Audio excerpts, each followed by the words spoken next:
श्री रामकृष्ण लीला प्रसंग स्वामी शारदानंद जी द्वारा लिखित पाठ संख्या 20 अष्टम अध्याय। यौवन के प्रारंभ में राम कुमार जी का कलकत्ते में संस्कृत पाठशाला स्थापन। पत्नी परलोक सिधारी, किंतु राम कुमार जी के दुख तथा दुर्दिन दूर न हुए। विभिन्न प्रकार से आय कम हो जाने के कारण अर्थाभाव से दिनों दिन उनकी सांसारिक अवस्था की अवनति होने लगी। लक्ष्मी जला के धान्य क्षेत्र में पर्याप्त रूप से धान होने पर भी वस्त्रादि तथा अन्य आवश्यक वस्तुओं का अभाव घर में नित्य प्रति बढ़ने लगा। इसके अतिरिक्त उनकी वृद्ध माताजी तथा मातृहीन शिशु अक्षय के लिए प्रतिदिन दूध की भी आवश्यकता थी। अतः कर्ज लेकर उन आवश्यकताओं की पूर्ति की जाने लगी। फलतः ऋण प्रतिदिन बढ़ता गया। नाना प्रकार की चिंता से आक्रांत हो विविध उपायों का अवलंबन करने पर भी राम कुमार जी कठिनाइयों का प्रतिरोध करने में समर्थ न हुए। अतः बंधु वर्ग के परामर्शानुसार अन्यत्र जाने से आय बढ़ सकती है, यह समझकर उसके लिए वे प्रस्तुत होने लगे। उनके शोक संतप्त हृदय ने भी इसमें अपनी सानंद सम्मति प्रदान की। प्रायः 30 वर्ष तक जिन्हें जीवन संगिनी बनाकर वे संसार यात्रा निर्वाह कर रहे थे, उनकी स्मृति घर में सर्वत्र विद्यमान रहने के कारण उस घर से दूर जाने पर ही शांति मिलने की संभावना थी। इसलिए कलकत्ता या बर्धमान, इन दो स्थानों में से कहाँ जाने पर अधिक अर्थागम हो सकता है, इस विषय में परामर्श होने लगा। अंत में यह निश्चय हुआ कि कलकत्ता जाना ही उचित है। सिहर गांव के महेंद्र चट्टोपाध्याय तथा देसरा के रामधन घोष आदि अनेक परिचित व्यक्तियों ने कलकत्ता जाकर अर्थोपार्जन की सुविधा प्राप्त कर अपनी अपनी सांसारिक स्थिति की संतोषजनक उन्नति की है। यह बात उनके मित्र वर्ग उनसे कहने लगे। साथ ही वे लोग उनकी अपेक्षा विद्या, बुद्धि तथा चारित्रिक शक्ति में बहुत कुछ हीन हैं, यह कहने में भी वे लोग नहीं चूके। अतः पत्नी वियोग के कुछ ही दिन बाद रामेश्वर जी पर घर का भार सौंपकर श्री राम कुमार जी कलकत्ते आ गए और झामापुकुर नामक मोहल्ले में संस्कृत पाठशाला खोलकर वे छात्रों को पढ़ाने लगे। राम कुमार जी की पत्नी की मृत्यु से पारिवारिक परिवर्तन। राम कुमार जी की पत्नी के निधन से कामारपुकुर के पारिवारिक जीवन में अनेक परिवर्तन उपस्थित हुए। उस घटना से श्रीमती चंद्रा देवी को बाध्य होकर घर के समस्त कामकाजों का भार पुनः संभालना पड़ा। राम कुमार जी के पुत्र अक्षय के लालन पालन का दायित्व उसी दिन से उनके कंधों पर आ पड़ा। उनके मध्यम पुत्र रामेश्वर जी की पत्नी उन कार्यों में यथासाध्य सहायता करने लगी, किंतु उस समय वह नितांत बालिका थीं, अतः उससे विशेष सहायता मिलने की कोई संभावना नहीं थी। इसलिए श्री रघुवीर की सेवा, अक्षय का लालन पालन तथा घर की रसोई आदि सब कुछ उन्हें ही करना पड़ता था। इन कार्यों को करने में उनका सारा दिन बीत जाता था। क्षण भर के लिए भी विश्राम करने का अवकाश नहीं मिलता था। 58 वर्ष की आयु में घर का सारा भार इस प्रकार अपने ऊपर लेना सुख साध्य न होने पर भी इसे श्री रघुवीर की इच्छा मानकर चंद्रा देवी बिना किसी प्रतिवाद के उन कार्यों को करने लगीं। रामेश्वर जी का विवरण। दूसरी ओर घर के आय व्यय का भार श्री रामेश्वर जी पर पड़ने के कारण अर्थोपार्जन कर कैसे परिवार को सुखी कर सके, इस चिंता में वे निमग्न हुए। किंतु कृतविद्य होने पर भी वे कभी धनोपार्जन में विशेष सफल हुए थे, ऐसा हमने नहीं सुना है। परिव्राजक साधु तथा साधकों का दर्शन मिलने पर वे उनके साथ अधिक समय व्यतीत करते थे तथा उनका किसी प्रकार का अभाव दृष्टिगोचर होने पर उसे दूर करने के लिए बहुधा अधिक खर्च करने में वे संकुचित नहीं होते थे। इसलिए आय बढ़ने पर भी घर का कर्ज चुकाना अथवा घर की स्थिति को विशेष उन्नत बनाना उनके लिए संभव न हो सका। गृहस्थ होते हुए भी वे संचयी न बन सके तथा समय समय पर आय से अधिक खर्च कर श्री रघुवीर किसी प्रकार निभा लेंगे, यह सोचकर दिन बिताने लगे। गदाधर के संबंध में रामेश्वर जी की चिंता।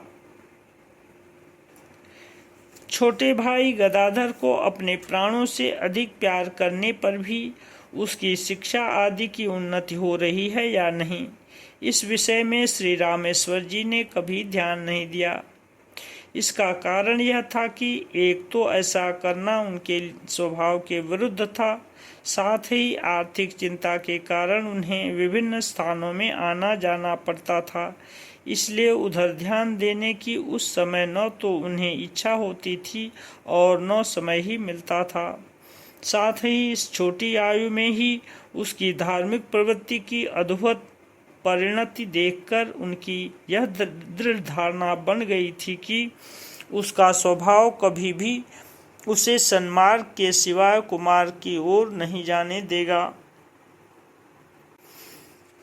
पड़ोस के नर नारियों का उस पर प्रगाढ़ विश्वास तथा उसे परम आत्मीय समझ, उसे प्यार करना देखकर उनके मन में यह दृढ़ धारणा हो गई थी कि वे समझते थे कि विशेष रूप से सत स्वभाव तथा उदार हुए बिना कोई भी व्यक्ति संसार में सब लोगों के हृदय को आकर्षण कर उनकी प्रशंसा का पात्र नहीं बन सकता। इसलिए बालक के उज्जवल भविष्य की कल्पना कर उनका हृदय आनंदित हो उठता था और वे सदा निश्चिंत रहते थे। अतः रामकुमार जी के कलकत्ता जाते समय 13वें वर्ष में पदार्पण कर गदाधर एक प्रकार से अभिभावक शून्य हो गया तथा उसका उन्नत स्वभाव उसे जिस ओर प्रेरित करने लगा उधर ही वह अबाध रूप से बढ़ने लगा। उस समय गदाधर की मानसिक अवस्था तथा उसका आचरण, इससे पूर्व हम यह देख चुके हैं कि इस अल्पायु में ही गदाधर अपनी सूक्ष्म दृष्टि द्वारा प्रत्येक व्यक्ति तथा कार्य के अंतर्निहित उद्देश्य को भली भांति देखने में अभ्यस्त हो गया था। इसलिए उसे यह समझने में विलंब न लगा कि धनोपार्जन को ही उद्देश्य मानकर लोग पाठशाला में पढ़ने तथा संस्कृत विद्यालयों में उपाधिभूषित होने के लिए सचेष्ट होते हैं। साथ ही नाना प्रकार के कष्ट उठाकर अर्थोपार्जन तथा उससे सांसारिक भोग सुख प्राप्त कर लोग उसके पिता के समान सत्यनिष्ठा, चारित्रिक बल तथा धर्म लाभ करने में समर्थ नहीं हो पाते। यह भी दिनों दिन उसको प्रतीत होने लगा।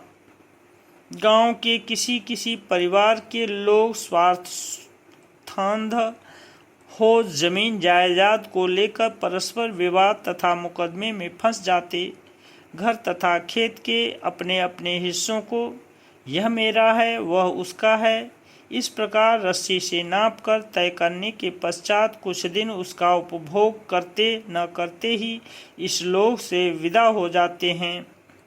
इस प्रकार के अनेक दृष्टांतों को देखकर बालक ने अच्छी तरह यह समझ लिया था कि धन तथा भोग लालसा के कारण ही मानव जीवन में अनेक अनर्थ उपस्थित होते हैं। अतः उसके लिए अर्थकरी विद्या के प्रति दिनों दिन उदासीन होना तथा अपने पिता की तरह साधारण रूप से जीवन निर्वाह में संतुष्ट रहकर ईश्वर प्रेम को ही जीवन का सार उद्देश्य समझना विचित्र नहीं था।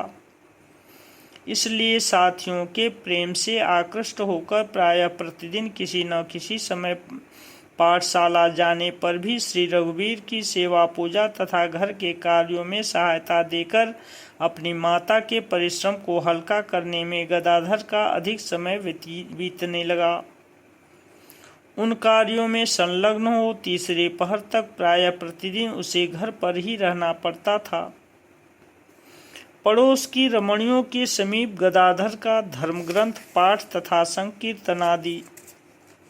इस प्रकार घर पर अधिक समय तक रहने के कारण पड़ोस की रमणियों से मिलने का उसे अधिक सुयोग प्राप्त हुआ था। घर के कामकाज समाप्त करने के पश्चात अवकाश मिलने पर उनमें से अधिकांश स्त्रियां श्रीमती चंद्रा देवी के समीप उपस्थित होती थीं और बालक को वहां देखकर कभी उससे गाने तथा कभी धार्मिक उपाख्यानों का पाठ करने के लिए अनुरोध करती थीं। बालक भी उनके अनुरोध को यथासाध्य पालन करने का प्रयत्न करता था। घर के कार्यों में चंद्रा देवी की सहायता करने के कारण समयाभाव दिखाई देने पर वे परस्पर सम्मिलित हो श्रीमती चंद्रा देवी के कार्यों को स्वयं कर देती थीं तथा बालक के मुख से पुराणों की कथा तथा संगीत आदि सुनने का समय निकाल लेती थीं। इस प्रकार उनको कुछ देर तक धर्म ग्रंथों का पाठ तथा संगीत आदि सुनाना गदाधर के नित्यकर्म का एक अंग हो गया था। रमणियों को उसके पाठ से इतना अधिक आनंदानुभव होता था कि वे अधिक समय तक उसको सुनने की आशा से अपने अपने घर के कामकाज यथाशीघ्र समाप्त कर चंद्रा देवी के समीप उपस्थित होने लगीं। गदाधर उनके समीप केवल पुराण पढ़कर ही नहीं सुनाता था, किंतु और भी नाना प्रकार से उन्हें आनंदित किया करता था। गांव में उस समय 3 अभिनय मंडली, एक बाउल संगीत तथा 1-2 कवि गान के दल थे। इसके अतिरिक्त अधिक संख्या में वहां वैष्णवों का निवास होने के कारण प्रतिदिन सायंकाल अनेक घरों में श्रीमद् भागवत की कथा तथा संकीर्तन आदि होते रहते थे। बचपन से उनको श्रवण करने के फलस्वरूप तथा अपनी स्वभाव सिद्ध प्रतिभा से गदाधर को इन दलों के नाटक, संगीत तथा संकीर्तनों का अभ्यास हो चुका था। अतः रमणियों के आनंदवर्धन के निमित्त वह किसी दिन नाटक, किसी दिन बाउलों के गीत, किसी दिन कविगान और किसी दिन संकीर्तन किया करता था। नाटक की आवृत्ति के समय भिन्न भिन्न स्वरों से विभिन्न भूमिकाओं के संलापों का उच्चारण कर वह अकेला ही समस्त चरित्रों का अभिनय किया करता था। और किसी दिन जब वह अपनी जननी तथा रमणियों में से किसी को उद्विग्न देखता था, उस समय नाटकों के हास्य कौतुक अथवा गांव के किसी परिचित व्यक्ति के विचित्र आचरण तथा उसकी चाल ढाल का ऐसा स्वाभाविक अनुकरण करता था कि वे हंसती हुई लोटपोट हो जाती थीं। अस्तु, पड़ोस की रमणियों की गदाधर के प्रति भक्ति तथा विश्वास। गदाधर ने क्रमशः इस प्रकार से उनके हृदय पर अपना अपूर्व प्रभाव विस्तार कर लिया। बालक के जन्म के समय उनके जनक जननी को जो अद्भुत स्वप्न तथा दिव्य दर्शन हुए थे, उनका विवरण पहले से ही इन रमणियों ने सुन रखा था तथा देवी देवताओं का भावावेश होने से समय समय पर बालक की जो विचित्र अवस्था होती थी, उसको भी उन्होंने स्वयं अपनी आंखों से देखा था। इसलिए उसकी ज्वलंत देव भक्ति तन्मय होकर पुराण पाठ, मधुर कंठ से गान तथा उनके प्रति आत्मीय सदृश सरल उदार आचरण इत्यादि के द्वारा उनके कोमल हृदय में अपूर्व भक्ति प्रेम का उदय होना कोई आश्चर्य की बात नहीं थी। हमने सुना है कि वयोवृद्ध महिलाएं, विशेषकर धर्मदास लाहा की पुत्री प्रसन्नमयी, बालक के अंदर बाल गोपाल के दिव्य प्रकाश का अनुभव कर उसे पुत्र से अधिक स्नेह करती थीं और उनसे कुछ कम आयु की महिलाएं उसी प्रकार से भगवान श्री कृष्ण का अंश संभूत मानकर उसके साथ सख्य भाव से संबद्ध हुई थीं। उनमें से अधिकांश रमणियों का जन्म वैष्णव कुल में हुआ था तथा सरल काव्यमय विश्वास ही उनके धर्म जीवन का मुख्य अंग था।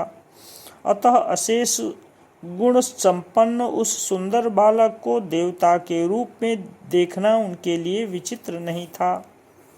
अस्तु इस प्रकार विश्वास के कारण वे गदाधर के साथ मिलकर निसंकोच अपने मन की बातें उससे कह देती थीं तथा अनेक विषयों में उसका परामर्श लेकर उसे कार्य में परिणत करने का प्रयास करती थीं।